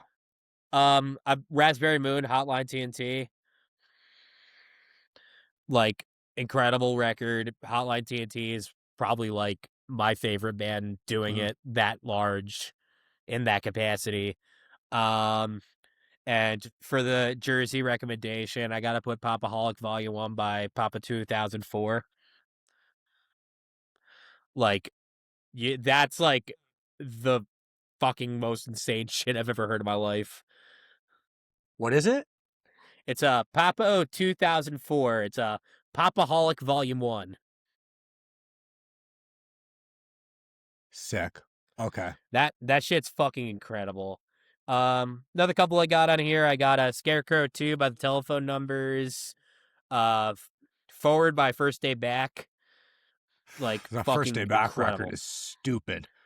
We played with them at Dilly Dally, and it was like it like they just rolled out of 2002. Like I was going to say they're like a fucking time machine thing or something like that. It's honestly incredible. That band deserves every bit of roses. Yeah, insane. Just like no, coming out like that with your first record is insane. Right? And I did this fucking like I like trying to fucking Stephen A. Smith fucking take what the fucking slop of the world does. And it's like, oh, people like lists. I'm like, yeah, these are the 10. The freshmen, I tried to do like a freshman 15, like XXL does. Like, these are the all-stars of emo this year. And people are like, there's no First Day Back. This shit's fucking, you know, like so mad. I'm just like, fuck. And then I'm like even my buddy Scott's like, no First Day Back, no First Day Back. I'm like, fuck, I didn't know. Like, then I went and listened. I'm like, this is new? The fuck? Like, I would like to point out that my best of list does not have many emo records on it. As I love emo, I think everyone needs to understand that emo is not the ranking and like putting emo into classes is the antithesis of what it is. Yes. Because it's just like, there's already been an overwhelming, like overlap of emo and pop punk where a pop punk band is called an emo band. Yeah. And it's like, I could bitch about that all day, but I'm just going to sound like an asshole. And people need to just like, my personal problematic philosophy on the matter is, if it sounds like Christian rock, I'm not calling it emo. If it sounds Like- like fucking Need to Breathe, Amberlin, yeah. As soon as it sounds like there was a 5-digit number put behind it, I'm out. Like, it needs to sound a little like shit. Like, it could sound nice, but it's like the second it sounds like it's ready for radio play, it's like that's fucking Christian rock. That's like, Yeah. It's the shit that I hear when I'm like driving in the middle of like Ohio and my Bluetooth isn't working, so I start flipping through stations and I listen 30 seconds of a song for the name Jesus. Modern rock station, yeah. Which, like, again, going into this shit, This Bitter Garden by For Your Health, fucking incredible record. Slept on. Fuck. That's For Your Health dropped the record last year, and fucking no one's talking about it. It's fucking incredible. Fucking pull this up. No, I didn't even fucking see this one at all. No, So it's exactly what you're so- saying. Like, things are so fucking segmented too. It's so fucking good. It's like, no one's talking about it, but it's like, same breath I got, like, the new Dallas Cowboys record, fucking insane. Like, music sounding like that is, like, unreal. Like, shout out Dallas Cowboys, shout out Carson. Fucking Doing pretty amazing dude. I hung out with him very briefly a couple years ago, and just very, very down to earth, lovely person. And again, like, sticking with the friends here, fucking Lunger by Stay Inside. well. Mhm. Great record. There we go. Fucking Chris Johns, my love. Fucking let's see. I'll drop a couple more. Let's see. The new Motion City soundtrack record. Fucking incredible. Surprisingly good. Really fucking good. It's like they didn't skip a beat. No, best. And best. I fucking hate these comeback records. They fucking me knocked it too. out of the park. Me too. I don't care for like, I like this band 20 years ago. They're putting out like, in no world should this record be that good kind of thing. But Motion City, I'd say the starting line too are like two bands from that era that are like actually legit. Oh my god, yeah, fucking. And for EPs, I got a couple EPs on here. My favorite slept on EP from the emo sphere that nobody's talking about, that I need everyone to get in on, because it's fucking life changing shit. Fucking Lifelong Tragic Comedy by Richie Suckerman. They're a Polish emo band, I believe. They have like 8 monthly listeners, and this shit sounds like it would have been like on a top shelf sampler in like What the 2012. fuck? Based in Warsaw, Poland. They're so fucking good. It's insane. Fucking great EP. If you haven't listened to that, listen to that now. Get obsessed with it. Like, that's like, I need that band to be big. They're doing like the like I Love Your Lifestyle type of like just like 4 on the floor pumping type shit. They have 14 monthly listeners here. How'd you find this? I was scrolling through the emo tag and found I have like a lot of YouTube channels that I follow too that post like random emo shit, and I believe it was from there or just scrolling like just r/emo and just finding it. Which, like, I'm sorry, I'm a Redditor. I was gonna love say, yeah, Reddit. they treat you okay on r/emo. Oh, they're so nice to me. Okay. Everyone has an issue with r/emo, but I've been banned from r/emo, but like, I still Is what it work. is. Yeah, right. Yeah. I got banned for Taylor Swift. And you know what? Fair. And last couple EPs I'll drop. Twist of Fate by Myth Carver. Fucking fucking real fucking like ballsy metal music. Where are they from? Like, They're from Texas. Okay, okay. I believe they're from Austin, Texas. Austin or Fort Worth. I'm not 100%. They might be a Dallas band. Texas is a mystery to me. I love everything that comes from Texas, but like fucking incredible, just 80s throwback metal music. Like you'll have Thunderkill stuck in your head for days. It is so fucking good. Sick. That one. This is my first heist. Another Texas band. My Point of View. They're great. Again, another band that sounds like they just like warped from 2002. My Point of View. Like Point of View, like Point of YOU. Yeah. They're fucking fantastic. Okay, shit. The Stella Ritternello form split, Feels Like Summer, fantastic. And I gotta drop another Jersey person here. Fucking Endocrine by GDP and Fatboy Sharif. Played a show with Fatboy Sharif this summer, and it was fucking incredible. That dude's fucking opening for Swing Kids. It's dude is like a real motherfucker. Like I was seeing him like opening for noise shows in basements in New Brunswick in like 2021, and then he's opening for fucking Swing Kids. Sick. And I gotta name drop A Horse Wouldn't Have to Deal with This by Rosacade. Again, another band that's like, where did this come from?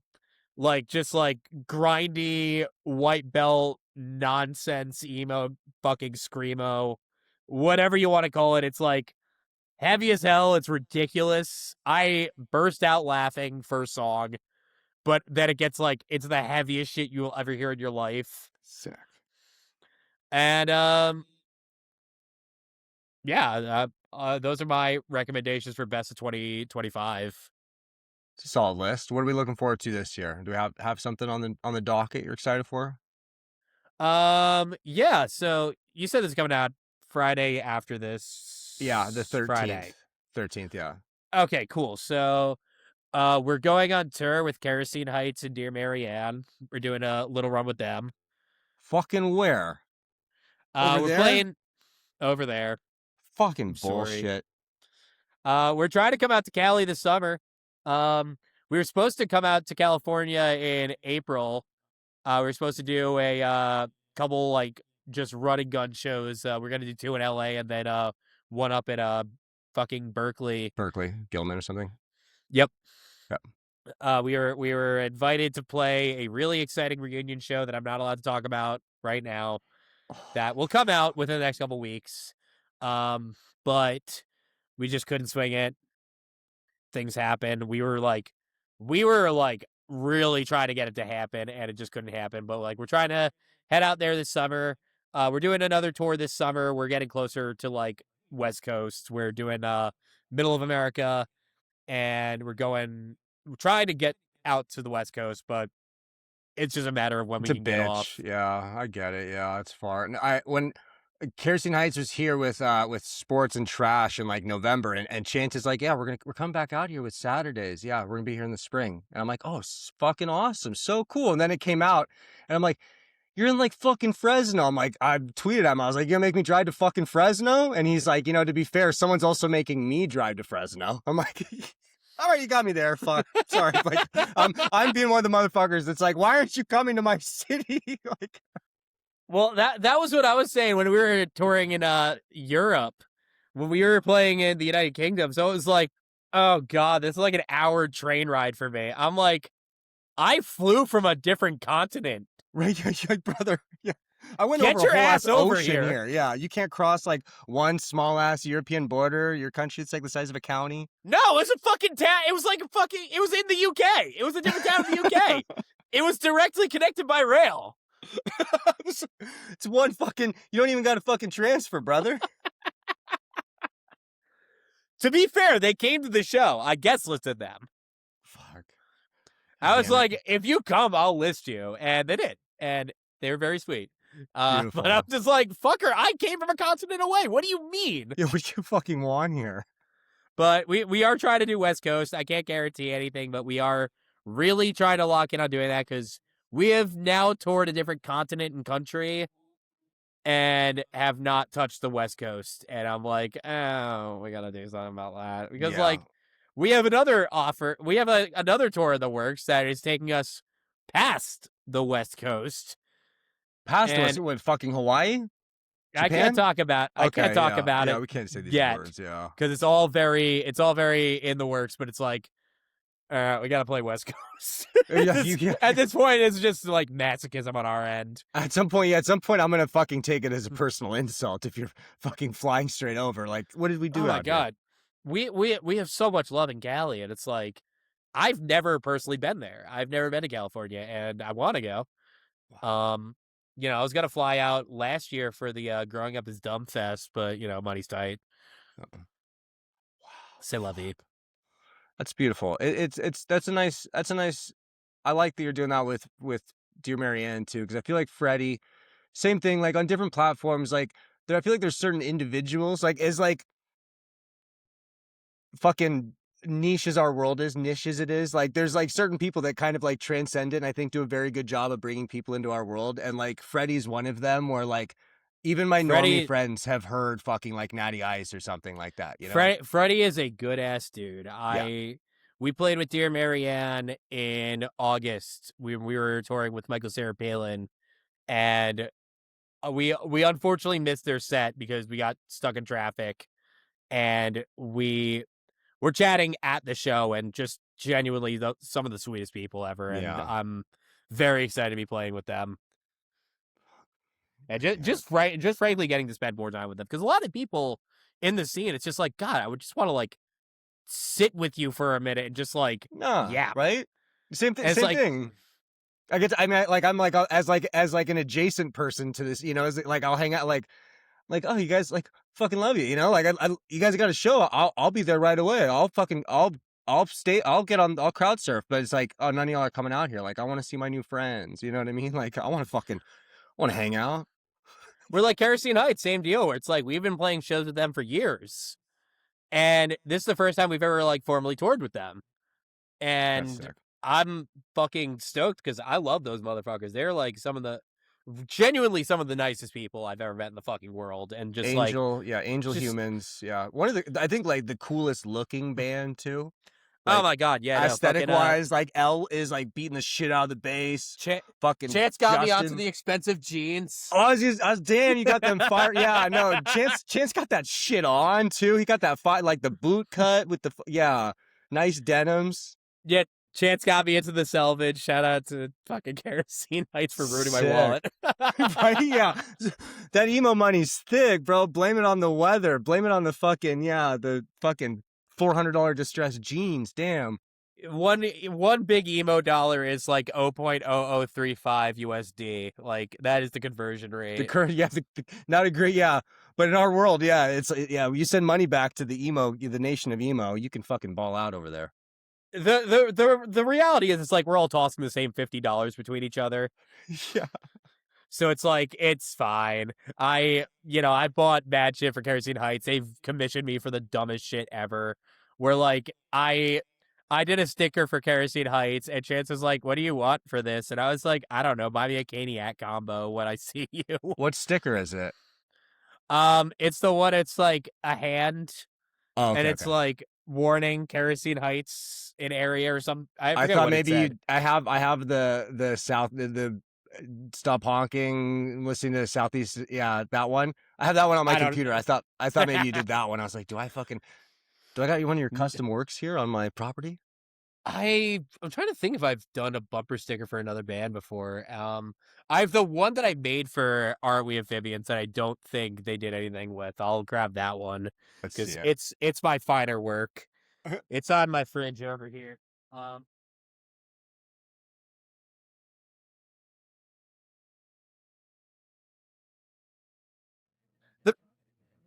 Almost shattered a glass. The problem with my bumper stickers is that like they're too involved because my brain doesn't work correctly. So it's like, this is the sticker.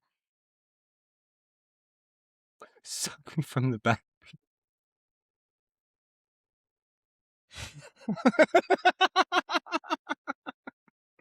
I really like that sticker. Oh wait, fuck! I made the one for fucking see-through person. That's what I was thinking. That was what Josh and the twins. They didn't like that or what? Oh no, they loved it. I just don't. I think it was just too late. Sick. I again another band I absolutely fucking love. I was Shout out gonna to say, them. yeah, we're mentioning a lot of New Jersey bands. Let me shout out, yeah, maybe the best San Diego band of the, I'll say the millennium to be a fucking dickhead and to upset people, but like Army Amphibians Why to me not? are they're that fucking band. Actually, no, let me double check to see where Weatherbox is from. San Diego, Weatherbox, yeah, Weatherbox, and say when I asked Josh his Mount Rushmore of San Diego, and his first one right away is Weatherbox. And I'm like, okay, you're a true San Diego ball knower nerd, yeah. I was gonna say I like it, it's just I love our Amphibians, but if we're gonna play like Weatherbox is Weatherbox, yeah. Weatherbox is just staple to #1. Like that's Yeah. a fucking band of all time. Weatherbox is one of the. There's certain bands that are like way bigger, like Pierce the Veil, I guess, is, Pierce the Veil and Blink are the biggest bands from San Diego. But if you ask people from San Diego, the biggest bands from San Diego, like they're gonna say Rocket from the Crypt and Weatherbox. Rocket from the Crypt, another great band. Yeah, like that's what people will say. They'll wait, get upset if you don't put them. Is Drive Like Jehu from? Yeah, San they're from San Diego as well. Yeah. Fuck. What and the fuck is going on over there? Technically, Jay June is too. Oh shit. Well, I'm gonna see if. And they just came back. Yeah. Fucking. Oh nope, that's San Francisco. I was gonna say P, but No, they are a San Francisco band. No, San Diego. We kind of in the '90s, like that was fucking screamo with San Diego. That was emo, like that wave was all very San Diego sound, I guess. I was on everyone asked about you about it, and they're like, yeah, like we'd go out to San Diego. And I'm like, it's weird to think like at the time I lived there, and San Diego's like a beach skateboarder town, kind of fucking broy, but like you drive fucking 10 miles inland, like to the UCSD area, and it's like, oh no, these kids are fucking getting it on at the Shea. Yeah, I was gonna say Shea's down there, right? Yeah, that's the spot is the Shea. Yeah, and that's you see, that's like my like. Well, the way you describe like Jersey venues, that's like mine. It's funny. It's like that's so funny. Like I did this video, like a couple months ago, joking about the like I put it on Instagram. Where I'm talking about like back in the day, like there's all like the Christcore bands. You go to a show and they make you pray at it. I've never been to Philly. I don't know Philly. I didn't realize the first Unitarian church is a fucking venue that's like legendary. I don't know anything about Unitarians. I just know it's a type of Christianity or something. So in the video, I'm like, yeah, you want to go to the show at the Unitarian church? I'm thinking like, like fucking, I'm just saying words. And the amount of like East Coasters that got upset, people like, oh, this guy doesn't know anything about the scene. Fucking people. The fucking Unitarians were mad at me. Philadelphians. I'm like, I was making a joke. I said a word. I picked the one sect of Christianity that doesn't try to fuck kids or fuck you. I don't know, man. My bad. I'm sorry. Dog. This is the formal apology to the country of Philadelphia. Yeah. The beautiful nation of Philadelphia. I'm sorry, Philadelphia. The church is fucking sacred grounds. That's I'm going there on Saturday. Right? And so funny. At this point, like I've talked to every fucking tons of bands that played there. I should have known this. And then as soon as it's one of those things, you never see the word. And then after you learn about something, you see it fucking everywhere. Every band after that I've seen their like tour routing, all y'all motherfuckers play this place. I felt like an idiot. Oh yeah, no, the church is a legendary venue. I got the picture when I played the church. There we go. See, yeah, that's because we have like Shea, Gilman. Yeah, those are. Well, it's like, so Vans did a collaboration with, I forget who exactly they did it with, but it was like the shoe pattern was that like ABC floor tile. Oh, shit. Because it's so iconic, like to that venue. If Vans was to do a shoe based on like a San Diego venue, what would be on the shoe? See, I would think Shea is the cool answer. But the real answer, especially with Vans, the real answer would be Soma. And Soma's, I guess I compared maybe like a union transfer, something like that. Like it's corporatized. It's like like an observatory now, but like Soma is where, Blink came up, or Pierce the Veil, or that era of bands. Like there was an old Soma that was downtown. It was like south of Market Street. That's why it's called Soma. Like that's when you're a kid in San Diego, that's the venue you want to play. Like Shea is cool, but Shea is also like very like segmented. Like I was in more of like a power poppy indie band, and like we were too like poppy. Like we weren't. They wouldn't book us at Shea. Like we weren't. Like they would turn their nose at us. We were Selma kids instead. So like I think it would be that. Yeah. Honestly, I think they would skip us and they'd go right to Orange County and they would do Chain Reaction. That might be fucking Chain Reaction just shut down, right? Yeah, especially with that. Damn, that's that was another one that's like, I've heard stories about it. It's like Chain Reaction, like The Smell, that's like the one The that Smell, like The Smell is the LA one, yeah. That's like the Echoes, where like I guess like the New Jersey equivalent is like Meat Locker. If you've heard of Meat Locker, that's like yeah. I've been to Meat Locker hundreds of times, and I don't recommend it to anyone. But it's funny. A lot of these same thing. Like I think of like the Stone Pony to me is like a big one. I'm like, oh, the Stone Pony, you know. Oh fuck the Stone Pony! I imagine it's the same thing here. Stone Pony here in LA. It's the same thing. Like oh, the Roxy, the whiskey. These are so cool. Then you move here and you're like, oh, this sucks. Like playing the whiskey fucking sucks. This is not something that's cool. Yeah, no, it's so fucking disappointing. The Stone Pony's fucking pay to play. It sucks. Yeah, that's all the cool venues here that you hear about are just like pay to, like Chain Reaction was basically pay to play for the most part.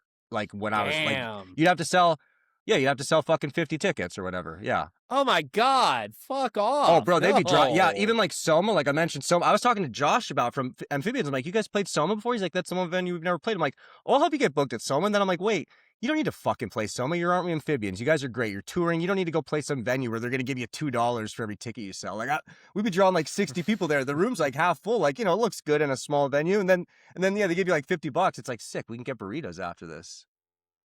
Well, that's it. It's just like it's like a different world where like that's what pissed me off with like when I was going on about like the pop punk overlap. It's like there's so many of these bands. It's just like, Aren't We Amphibians? You'll see a video of them playing in like a storage facility, and there's hundreds of kids there. Or like the videos of like Mente Casa with like fucking like Verse Self playing in a living room and just like wall to wall, shoulder to shoulder kids. But it's like none of these fucking bands that are playing like these glamorous ass venues can do that. No, they can't. It's like a whole different thing. And it's like, that is the big part of like what separates emo from pop punk to me. And I think now that you mention that, I think that's also part of the reason why our general world, because like these are cousins of each other, like we're all in the same boat here. I think the institutions of our alternative music world cater so much to those bands at the glamour, like the venues with the nice like algorithm layouts and stuff like that, but that's not what people actually really fucking like or want. They want the DIY stuff. Like these are the bands that resonate. Like I got an email, I'll fucking say it, I don't give a shit. I got an email today from this artist. Her name is Bailey Spin. I got an email from her PR people, and there's like millions of fucking, like she's got millions of listeners and followers and shit like that. She should be fucking massive. My buddy interviewed her, and her, like if I had her on here, her interview would get less plays than if I had on, like I had some 17-year-old kids from Michigan a couple months ago. They're called Rec League. I didn't know they were teenagers when I fucking booked them.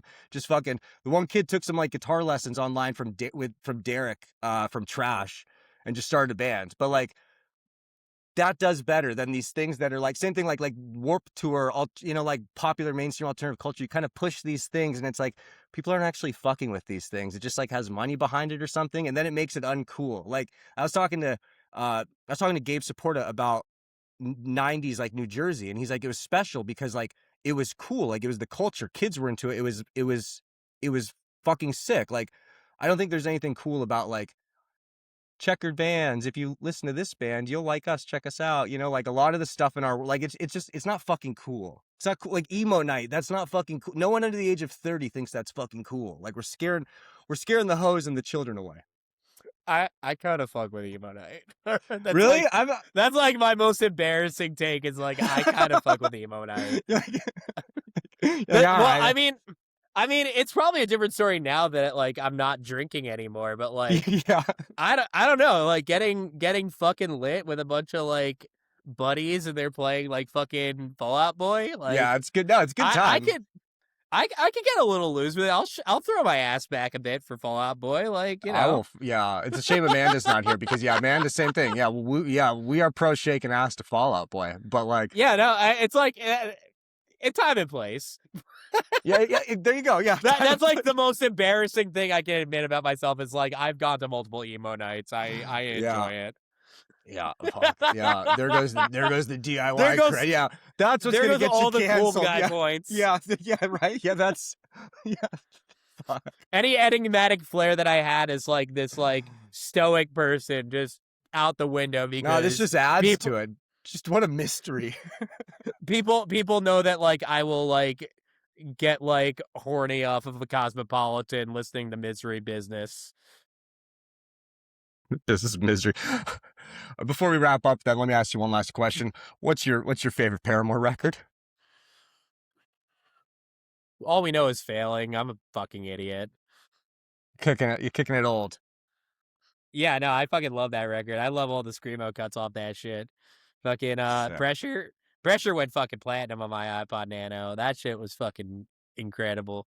I'm not a big Paramore fan. I like everything they stand for, and for Yeah, the sake I like the of idea the people, of Paramore a lot. for the sake of the people that will come and fucking stab me, like, you know, Haley Williams is like God. I voted for her to be president. You guys don't come for either of us. Oh, so it's your fault. Yeah, no. Yeah, I know. I've had the Paramore people. I purposely didn't listen to the solo album for a couple months this year just because multiple people were just hounding me about it so hard. I still haven't listened to it. Yeah, I should. It's good. It is good. But yeah, don't tell people you listen to it. Keep the illusion. I have a tendency to like avoid things like that until like everyone is on to the next thing, so I can like digest it without the hype. Yeah, because same thing. Another embarrassing thing about me, I am so susceptible to advertising. I love being sold a product. Oh yeah, no, me too. I have like the fucking mobile solitaire game that you get Instagram ads for. I love that shit. Oh shit. I keep seeing there's and same thing, like imagine people have you seen the guy who's on Instagram and it's like he kind of just hires like a homeless army and they go into places. It's like take my homeless army and they're like the Scientology or the McDonald's. He's like, what do we want? And they're like fucking Xenu, when do we want it? 1 million years. Right, yes, it's right. They're hold on, Rainbat. Buzzball. And he's like, yeah, hold on. We gotta hit on Rainbat right now. Bro, I am so tempted to download Rainbat. I want that shit so bad. I want a homeless army so fucking bad. Oh my god. I want God. Like he's got shooters. Oh my god, fuck. Oh I don't have my phone right now. I slept in earlier. I've had a terrible day. I slept in. I forgot. I didn't pick up my son from school, and his mom came here fucking livid, pissed, screaming at me. I woke up to him like, "What's going on? Like, what are you talking about? I don't know what's going on." She's like, "It's 3 PM." I'm like, "Oh shit." I fucked up. I didn't realize she took my phone. Like she works for the phone company, so she's probably like, "You're not gonna answer it. I'm taking your fucking phone." I don't know. I'm just like, I'll figure this out later. I fucked up. I don't know. But fuck, I wish I had my phone right now. I would download Rainbat. I'm gonna go get in a fight with my baby mama just so I can fucking round up a homeless army. Oh my fucking god. Shit. Wow. Well, I gotta go here. I got plans for the night. Yeah, Godspeed, dog. That's fucked. Before we wrap up, do you want to tell these people here where they find you on the internet? There's like 100 places. I don't know. Sure. I'm on most places as Quartz Morrigan. I have a TikTok. It's embarrassing. I'm on Twitter as Quartz Morrigan. All TikToks are embarrassing. You could me. like follow me on Twitter and start to hate me. I run a label called Board Science Ltd, and you can find all that shit at boardscienceltd.com. I play in a band called Ogbert the Nerd. We'll play near you. I play in a band called No Good with Secrets. I will come to you. Be nice to your bus driver. That's all I got. Be nice to your bus driver. My little brother, when he was a kid, he got suspended off the school bus like 15 fucking times. He was a terrorist. Yeah, fuck that kid. Yeah, no, my brother, yeah, he's a dickhead. He owes you and your community a bigger apology than you owe the lesbian community. But on that note, thank you for joining me. I had a feeling that I was going to be like I had a feeling I was Oh my gonna wish God. I lived in fucking New Jersey so I could hang out with you, and this fucking verified that. Oh my God. Hell yeah. This show is a part of the Never a Phase Network, a collective of creators dedicated to keeping the spirit of the scene alive. Our network of creators make social media content, they share music news and reviews, and of course bring you great podcast content. For more information, please visit neveraphasenetwork.com and follow Never a Phase Network on Instagram, TikTok, and YouTube.